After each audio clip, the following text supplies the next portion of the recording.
Can you keep pace with the evolving ESG landscape? The 2024 certificate in ESG investing has been updated with the latest research and insights to help you become the in-house expert at your organization. Register today at cfainstitute.org/ESG certificate. That's cfainstitute.org/ESG certificate. Welcome to Compound Insights, a podcast by CFA Society New York. I'm your host, Rob Rowan. Today we're talking about natural capital, a sort of area of ESG that I think a lot of people are going to be very interested in, particularly as we're coming up to the UN Security Council meeting and the UN One World meeting. Today we're speaking with Mirtha Kastropalli. She is an MD and Global Head of Natural Capital at ISS ESG. Previously, she was a Senior Fellow at Columbia Center on Sustainable Investments and was in different research roles at State Street. She has a BA from Ave Maria College in San Marcos, Nicaragua, and an MBA from Brandeis. So welcome to the podcast, Mirtha. Thank you. So let's start off with the sort of simple, obvious question. What is natural capital? Yes. So thank you for the invitation. So I'm going to give you a short answer, and then I'm going to unpack the definition. So natural capital is, again, those natural resources that are required to produce goods and services and therefore contribute to the long-term value of a company. Now, when we think about nature in general, and I mentioned natural resources, so nature is everything that's around us. So, right, you can think about land, river, oceans, living organisms, climate, and also nature, in addition to these natural capital assets, we also have ecosystem functions and services that nature provides, such as climate regulation, water purification, carbon sequestration, pollination. These, what we call ecosystem services, are what's required for a stable planet, human well-being, and ultimately our survival. So nature, again, is defined as those assets and also the ecosystem services that contribute to the well-being and to, like I said, a stable planet. Now, I can give you a few examples. We have forests. So forests would be a natural capital assets, which supports ecosystem services such as climate regulation and timber. We need to be thinking about these both assets and ecosystem services as input to companies that is required to produce value. So natural capital should be an important consideration for investors when assessing a company's valuation and risk profile, similar to other type of capital, such as financial capital and human capital. Okay, so natural capital sounds like something that is exceptionally difficult to value, if you could use that word for it, because not only is it exceptionally complicated on its own, but different systems have different relationships to other natural systems. You and your team have done a lot to codify the impact of these types of things on investors. So how do you handle a nature-related assessment? Yeah, so we can think about assessing nature in different ways for an investor perspective. So we can think about impact of a portfolio company's activities on nature. We can think about dependencies, how companies' activities are dependent on those natural assets and the ecosystem services that I was mentioning earlier. And we can think about how are companies managing those impacts and dependencies. So what we call performance around nature. So when we think about assessing, we can think about assessing the portfolio companies' impacts on nature. We can think about assessing the dependencies on nature, and we can think about what are companies doing about it. And we have different data sets that would help us with those type of assessments. Bringing all of that together would be a more comprehensive, holistic approach of analyzing risk and exposures on nature. So looking at impacts, dependencies, and performance. Okay. So one of the things that I thought was interesting in your piece, Natural Capital 101, which I do. We'll put in a link in the show notes so that everyone listening to this podcast can have a look at it too. It was exceptionally interesting in the way you all compare the risks to the different biomes that you talked about there and the different natural systems, and made that as the metaphor to risks to investments. So can we shift to the risks for a second and explain it better than I just did? Yes. So maybe before we start on the risk, if I may just provide a little, some data points of why nature is becoming such an important topic. Great. And such a relevant topic for not only for investors, but also for companies, for civil society, for governments. Mm-hmm. We have found, and again, as part of the research, in summary, nature is in a dire state. Right. Right. We've seen many, statistics. I'm sure all of you have seen statistics in the news that shows the rapid deterioration of nature. Just to give you a couple statistics, a report by the WWF from a recent report mentioned that over the past 50 years, the Earth has lost close to 70% of the global wildlife, which is a level of extinction that is happening at a greater pace than at any other time in history. Mm-hmm. It's just really, really rapid. And I'm going to give you another stat, given the example of the forest that I was mentioning earlier. So we have the forest that is, again, a natural asset and that supports an ecosystem service like climate regulation. We have found that, and again, research shows that over the past 20 years, the Earth has lost on average around 4 million hectares of primary tropical forests per year.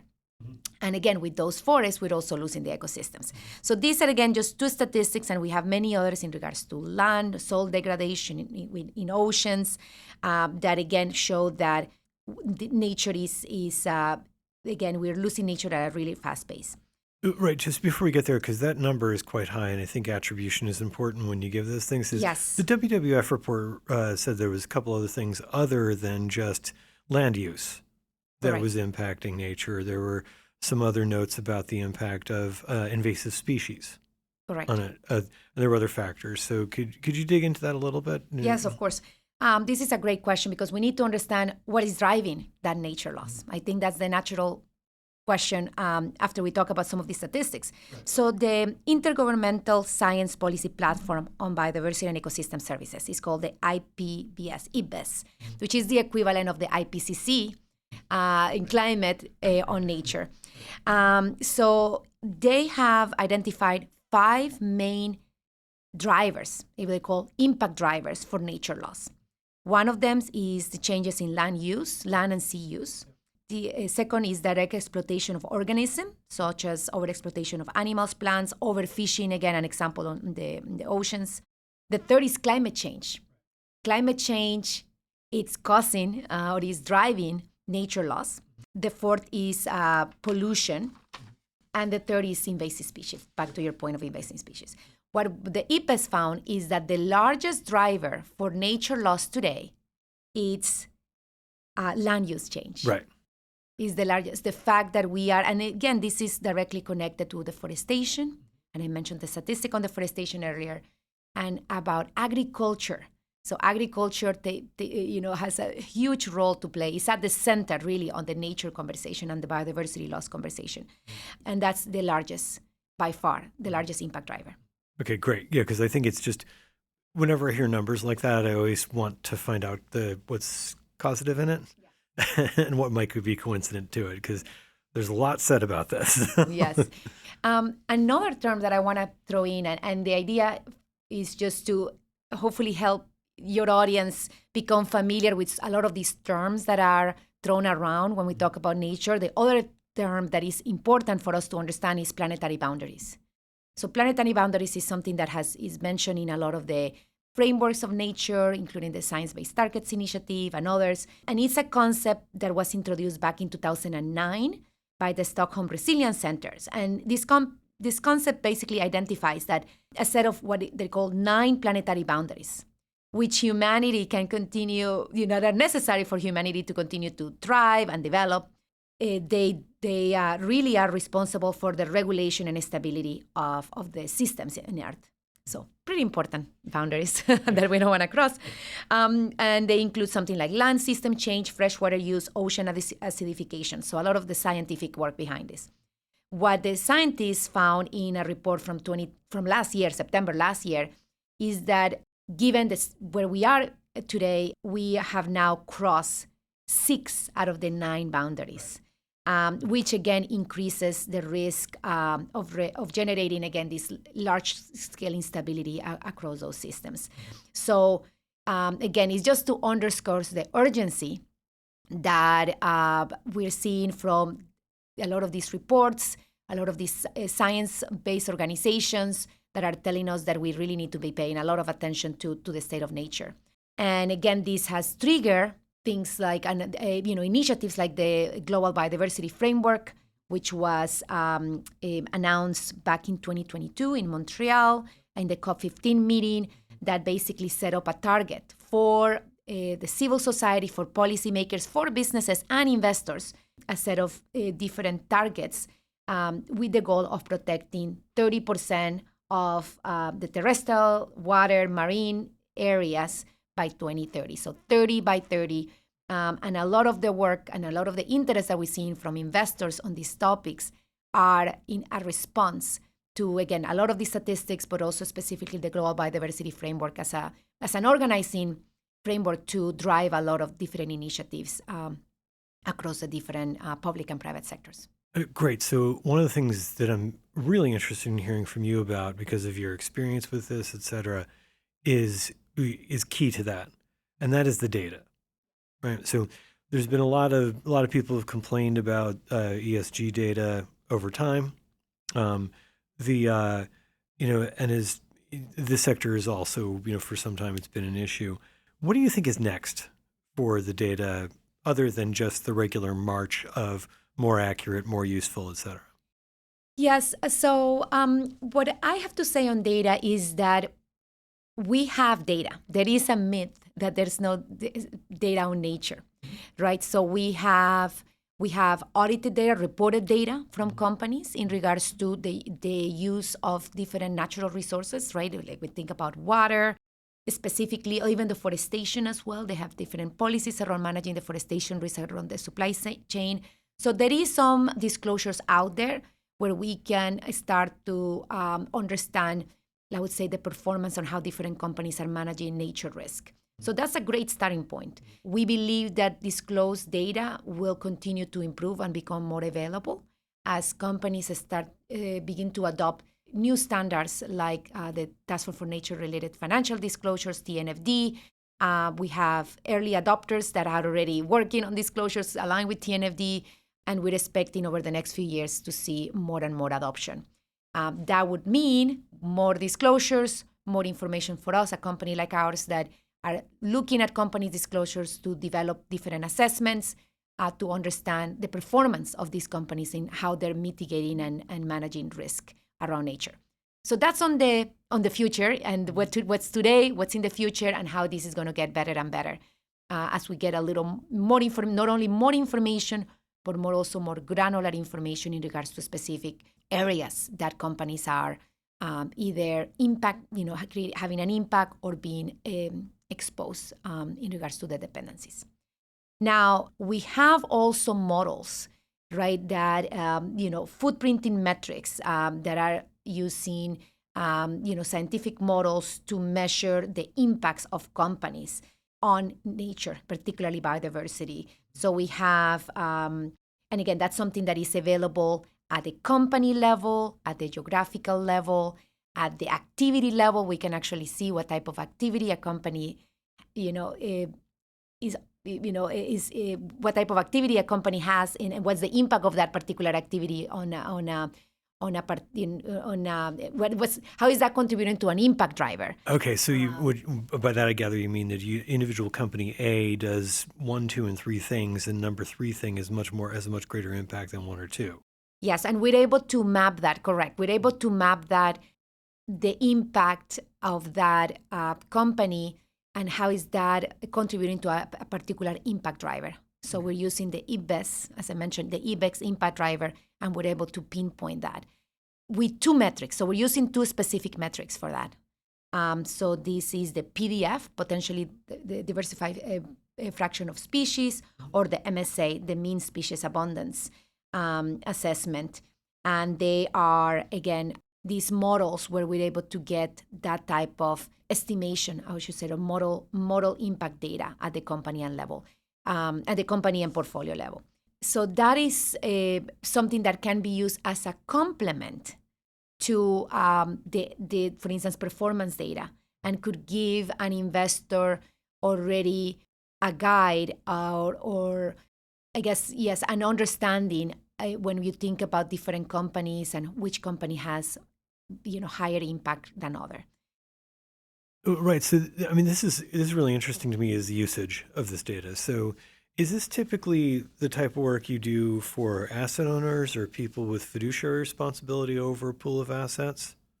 Or is it for, people who are structuring mutual funds and, other types of pooled investments? I think all of the above. Right now, there is a regulation that is requiring asset managers to report on their impact on biodiversity, so they can be using these tools to help with those reporting needs. So, for instance, Article 29 of the French law on energy and climate, they requires investors to measure their alignment with the international biodiversity goals, specifically the Convention of Biological Diversity, CBD, and they have, they want to get information about what are their targets to reduce the number of species that are threatened, or a specific, increase the abundance of species by a percentage in a particular area. So the PDF and MSA metrics can help with a lot of these reporting requirements. It can also help to identify leaders and laggards. You have companies, let's say, in the same sector that have different impacts based on their location or the particular activity that they're involved. And with the PDF and the MSA metrics, we're able to assess that impact and being able to identify, again, those leaders and laggards, and it can support, portfolio, stock selection. So those are examples of the use case of those metrics. We have that as part of our what is called our biodiversity impact assessment tool that is is calculating these two metrics. There is a very extensive methodology and based on scientific models to develop these two metrics, and that's available, like I said, at the portfolio level and also at the issuer level. Okay, this is very interesting. I mean, I think that one thing I'd like to just point out is that some people heard French parliamentary legislation there and said, "Oh, I'm safe." Except for if you're in the U.S. and you're operating your investment management firm is someplace, you are in one of 50 sovereign governments which are already diverging on their ESG policies. So that legislation might be in a state near you soon. So this has been fascinating to listen to. You all have done some excellent work, a lot of work also on getting this closer to the bottom line here. So thank you, Mirtha, for being here on the podcast. Yeah, no, thank you for having me. I appreciate it. And to those of you listening to the podcast, we will hear some things like this from an asset owner perspective here at CFA Society New York on September 23rd, when we have the 4th annual AOS Climate and ESG Asset Owners Summit. So if you would like to hear more about this, we will have a European panel here to talk about how some of the other Euro states are reacting too. So if you want to be in the know, sign up for that. Until next time, I'm Rob Rowan, and this has been Compound Insights.